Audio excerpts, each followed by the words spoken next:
Happy Wednesday 2027. You know what I realized last night before I went to bed? These videos are on YouTube, which means every single person in the whole wide world has access to my teaching. Whoa, that's a lot. Man, could you imagine if I went viral? That would be crazy. I would share my fame with you. Anyway, if you can make that happen, I'll give you a 100% on your classwork. Haha. Anyway, let me share your screen with you so we can go over Wednesday's work on the Dust Bowl. I've been really thinking about the Dust Bowl a lot lately because of this idea that a lot of people didn't have jobs and people weren't buying things because they didn't have money. And I noticed that that's very similar to what's happening right now with people not going out, people not working, people not spending their money. Things aren't as great as they used to be. So I just find this really interesting that it ties so closely to the coronavirus pandemic that we're in right now. Anyway, let's go through our PDN right now. It says choose one sentence that best explains what the minister was thinking while she was talking to Ellie. After you've read this section, you'll go back to this sentence right here where Mrs. Minter, I need to change that question. I should say Mrs. Minter, not the minister. Mrs. Minter said, well, it seems mighty funny to me that one of my chickens was killed last night and there are dog prints in the mud by the chicken coop. Her chicken was killed. There are dog prints in the mud. She's obviously thinking that a dog did it, and we know that Ellie owns a dog. So she is thinking that Ellie's dog killed her chicken. Question number 2, what is the author's attitude towards Disneyland? Please, probably great because it's Disneyland. Come on. But I got to read the text and I got to see what it says. Disneyland is the best theme park in America. Well, I don't have to read it very much because I know exactly what the author thinks. Young or old, male or female, there's something for everyone. The brave and daring will love Space Mountain, a body-jarring coaster ride through the park.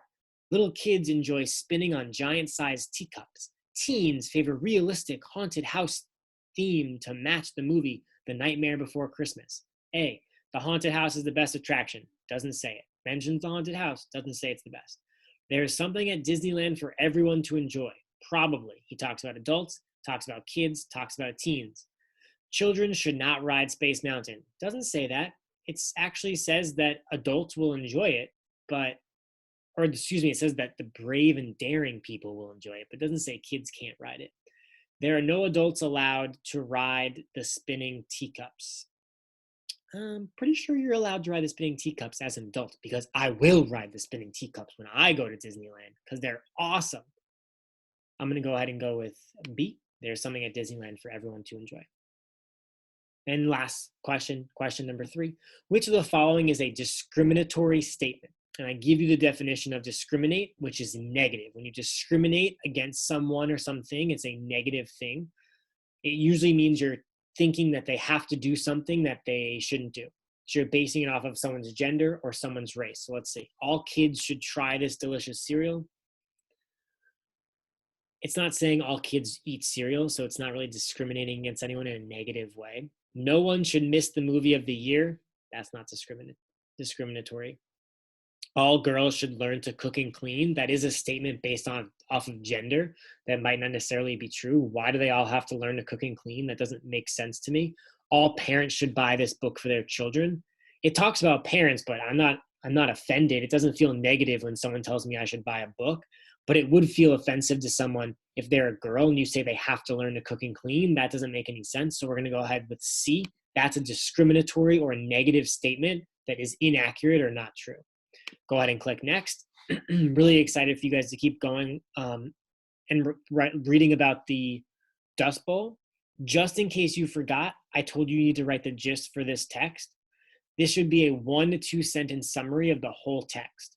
You should not take a sentence from the text and use it as your gist. That is not allowed. We learned that back in September. So you're going to read this section or listen to me read it and write the gist for the whole section. You can write 2 sentences for this one. That's okay. I know this is a longer one. I'll go ahead and read it out loud to you. I'm right here on the story. The story of the Southern Plains in the 1930s is essentially about dust storms when the earth ran amok. And not once or twice, but over and over for the better part of a decade, day after day, year after year of sand rattling against the window, of fine powder caking one's lips, of springtime turned to despair. In the memory of older Plains residents, the blackest year was 1935. On March 15th, Denver reported that a serious dust storm was speeding eastward.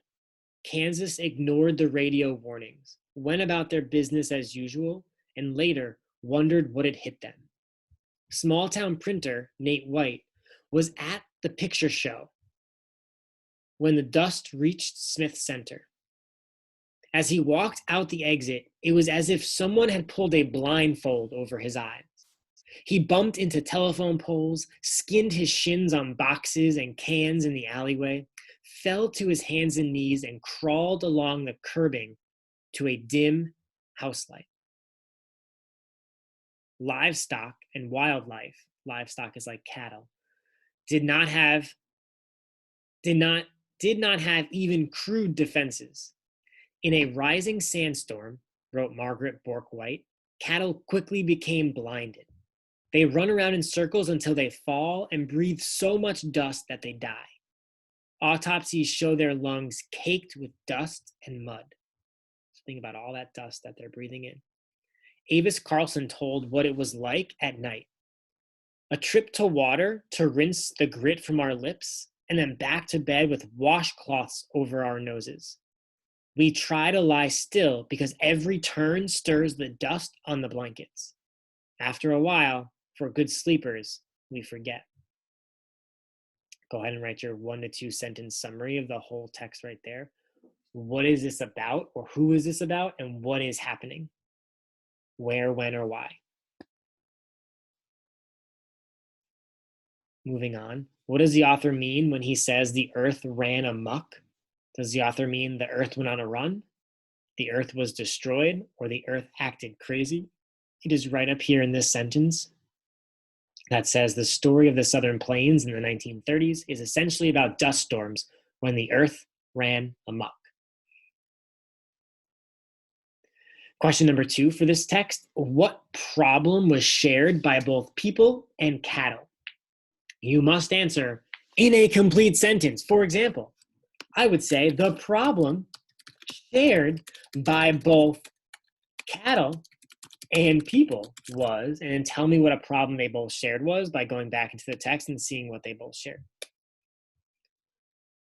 Question 3, describe how life was difficult during the Dust Bowl. You must answer in a CER response. For example, life was difficult because blah, blah, blah, blah, blah, blah, blah, blah, blah, according to the text.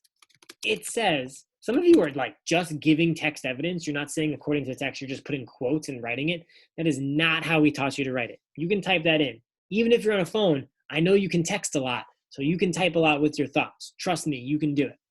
And then you'd say, give your text evidence. This tells me. Only full CER responses will get credit, otherwise I'll have to give you 0 points. Moving on to text number 2. Text number 2 is just a sentence and then a picture. I'm going to read it out loud to you, and then you're going to write the gist for the quote and the picture. So we're going to write one gist statement, who, what, where, when, why, for the gist statement. It says, grass is what counts. It's what saves us all. Far as we get saved. Grass is what holds the earth together. This is the picture. I'm going to read you the caption. The most common short grass in the Dust Bowl region was buffalo grass. It only grew about 4 inches high and produced a tough, grassy mat that looked like a well-grazed meadow. Hopefully you realize by now that your gist statement should have something to do with grass and should have to do with the quote in the text. Go ahead and write that down. And we're going to move on to this next section. What do you think the Texas shepherd meant, so the guy who in the quote, when he said that grass saves us all? You must answer in a complete sentence. So you would say, the sheep herder, sorry, did I say shepherd? The sheep herder meant blank by saying Grass saves us all. Look at the text, look at the picture, look at the caption. What did he mean by he said grass saves us all?